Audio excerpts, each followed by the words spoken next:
بسم اللہ الرحمن الرحیم۔ السلام علیکم۔ روزانہ واقعات سننے کے لیے اس چینل کو سبسکرائب کریں۔ حضرت جعفر صادق رحمۃ اللہ علیہ سے منقول ہے کہ بنی اسرائیل میں ایک دیندار شخص تھا جس کا معاملہ خدا کے ساتھ اچھا تھا، اور اس کی ایک عورت تھی جو نہایت خوبصورت تھی، اور اس دیندار شخص کو اس پر کسی وجہ سے بدگمانی ہو گئی تھی۔ چنانچہ جب کبھی یہ دیندار شخص باہر جاتا تو گھر کا دروازہ باہر سے مقفل کر کے جاتا۔ ایک مرتبہ ایسا اتفاق ہوا کہ کسی جوان مرد سے اس کی بیوی کی آنکھ لڑ گئی۔ وہ ایک دوسرے سے محبت کرنے لگے، مگر باہمی معاملات کی بظاہر کوئی صورت نہ تھی۔ عورت نے کسی ذریعے سے باہر کے تالے کی ایک کنجی بنوا لی اور اس نوجوان کو بھجوا دی۔ اس نوجوان کو اس عورت کے پاس اس کے شوہر کی عدم موجودگی میں آنا جانا شروع ہو گیا۔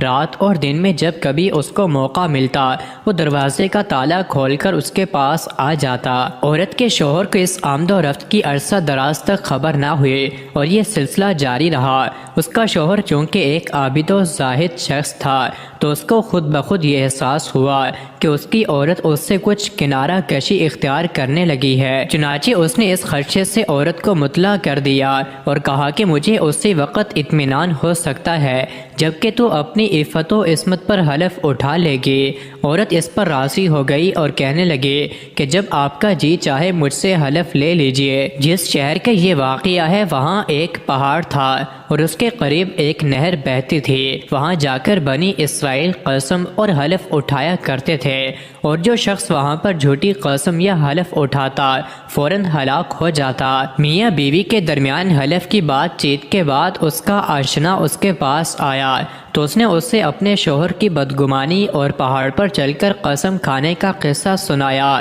یہ سن کر وہ نوجوان پریشان ہو گیا کہ اب کیا کیا جائے۔ عورت نے اس کو تسلی دی اور کہا کہ گھبرانے کی کوئی بات نہیں، میں ایسی ترکیب کروں گی کہ سانپ بھی مر جائے گا اور لاٹھی بھی نہ ٹوٹے۔ فلاں دن فلاں وقت میں اپنے شوہر کے ساتھ قسم کھانے کے لیے اس پہاڑ پر جاؤں گی، لہٰذا تم بھیس بدل کر اور سواری کا ایک گدھا لے کر شہر کے باہر پھاٹک پر کھڑے ہو جاؤ، اور جب تم ہم دونوں میاں بیوی کو آتا دیکھو تو گدھے کو لے کر ہمارے قریب آ جانا۔ میں تمہارے گدھے پر پہاڑ تک جانے کے لیے سوار ہوں گی، تو جلدی سے مجھے اٹھا کر گدھے پر سوار کر دینا، پھر دیکھنا کیا ہوتا ہے۔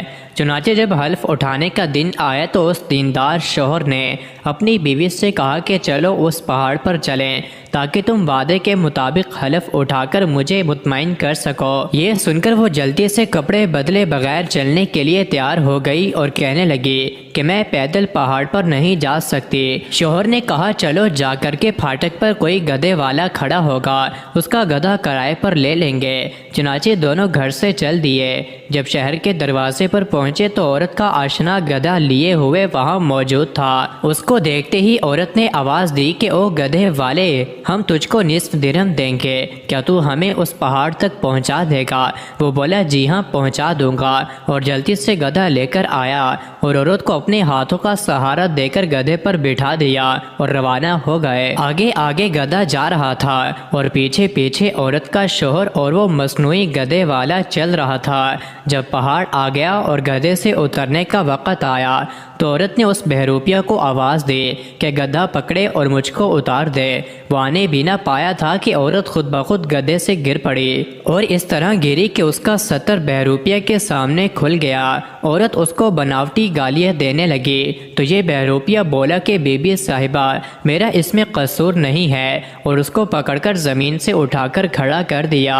اس کے بعد وہ پہاڑ چڑھے اور جب اس جگہ پہنچے جہاں قسم کھائی جاتی تھی تو عورت نے اپنے ہاتھ سے پہاڑ کو پکڑ لیا اور شوہر کی طرف مخاطب ہو کر قسم کھا کر کہنے لگی کہ جب سے تمہارا اور میرا ساتھ ہوا ہے تب سے آج تک مجھے سوائے آپ کے اور اس گدھے والے کے کسی نے ہاتھ نہیں لگایا اور نہ دیکھا ہے۔ چونکہ یہ قسم ظاہر میں سچی تھی کہ سوائے اس کے شوہر اور اس بہروپیہ کے کسی تیسرے شخص نے نہ اس کو چھوا تھا، اس لیے وہ پہاڑ زور زور سے ہلنے لگا اور زمین میں دھنس گیا اور بنی اسرائیل اس کو بھول گئے۔ اس لیے خدا تعالی نے فرمایا اگرچہ ان کفار مشرکین کی سازشیں ایسی تھیں جن سے پہاڑ بھی اپنی جگہ سے ہل جائے۔